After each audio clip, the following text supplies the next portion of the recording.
আসসালামু আলাইকুম। আপনি কি ভিয়েতনাম শোল মাছ চাষে আগ্রহী? তাহলে ভিডিওটা আপনার জন্য। আজকে আমরা দেখাবো ভিয়েতনামি শোল মাছ। যে আমরা অনেকেই বলি যে ভিয়েতনামি শোল মাছ ফিট খায় না বা তারা অভ্যস্ত না, ঠিক আছে? তো আজকে এই বিষয়টি আলোচনা করব যে আমি যেদিকে যাব ভিয়েতনাম শোল মাছগুলো ঠিক সেদিকে আসবে। তো আজকে দেখেন আপনাদেরকে মূল ভিডিওটা আমি করে দেখাচ্ছি যে ভিয়েতনামি শোল মাছের পোনা যে পর্যাপ্ত পরিমাণ খাবার অথবা এই মাছের পোনা লালন পালনে আপনাদের ব্যাপকভাবে লাভ রয়েছে। যদি আপনারা পর্যাপ্ত পরিমাণের মাছের পোনাগুলো এই পুকুরে আপনারা কালচার হিসেবে রাখতে পারেন। অর্থাৎ এখানে ছোটো, এখানে বড়। অর্থাৎ যখন আমি যখন কথা বলতেছি বা যখন কথা বলার সময় মাছগুলো ঠিক আমার পাশে সবগুলো চলে আসতেছে।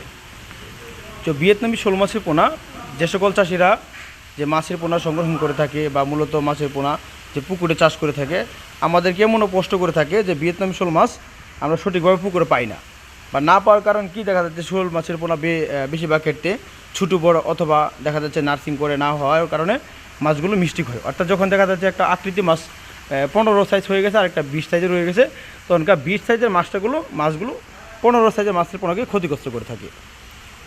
তো এই দেখেন আপনাদেরকে দেখাচ্ছি, এটা হচ্ছে 2 ইঞ্চি সাইজের আর এটা হচ্ছে 2 থেকে 3 ইঞ্চি সাইজের। তো ভিয়েতনামি শোল মাছের পোনা পুকুরে চাষের ক্ষেত্রে আপনাদের লক্ষ্য রাখতে হবে ভালো একটা পুকুর, যে পুকুরে আয়তন অথবা পুকুরে যেন 4 থেকে 5 ঘন্টা রোদের আবহাওয়া পড়তে পারে এমন একটা পুকুর নির্বাচন করতে হবে ভিয়েতনামি শোল মাছের পোনার জন্য। আর বেশিরভাগ ক্ষেত্রে আমাদেরকে যে বিষয়টা চাষিরা বলে থাকে যে আমাদেরকে ফিড খাবার খেয়ে মাছের পোনাকে দেখান বা এগুলো ভিয়েতনামি শোল মাছের পোনা কেউ অভ্যস্ত কিনা।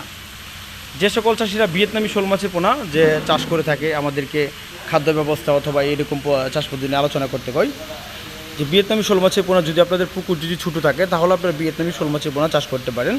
কিন্তু ভিয়েতনামি শোল মাছের পোনা গণপরিবেশে চাষ করা যায়, যেমন প্রতি শতাংশে আপনারা ছাড়তে পারেন যা 200, 250 বা 300 পিস করে মাছের পোনাগুলো ভিয়েতনামি শোল মাছের পোনা পুকুরে চাষ করতে পারেন।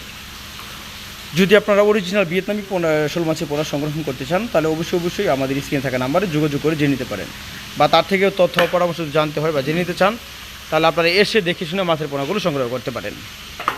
তো এই দেখেন মাছগুলো সাইজগুলো দেখেন, এগুলো হলো 3 ইঞ্চি সাইজের ভিয়েতনামি শোল মাছ। এগুলো দেখেন খাবার দেওয়ার সাথে সাথে অর্থাৎ তারা খাবার খেয়ে নিচ্ছে। তো এই হলো মূলত ভিয়েতনামি শোল মাছ চেনার উপায়। আর যেগুলো দেশি শোল মাছ থাকবে এগুলো মূলত খাবার দেওয়ার সাথে সাথে ভিয়েতনামি শোল মাছ খাবে না। অর্থাৎ এই মাছগুলো খাবার দেওয়ার সাথে সাথে মাছগুলো খেয়ে তারা অভ্যস্ত। অর্থাৎ এই মাছগুলো লালন পালনের সর্বোচ্চ আপনাদের সময় যাবে যে 4 থেকে মাছের পোনা ওজন আসবে 4 মাসে, যা 700 থেকে 600 গ্রাম অথবা 700 গ্রাম অথবা এভারেজে 1 কেজি ওজনে বিক্রি করতে পারবেন ভিয়েতনামি শোল মাছের পোনা। যদি মাছের পোনা অথবা মাছ চাষের সকল ধরনের তথ্য ও পরামর্শ জানতে হয় বা জেনে নিতে চান তাহলে অবশ্যই স্ক্রিনে থাকা নাম্বারে তথ্য ও পরামর্শ জেনে নিতে পারেন।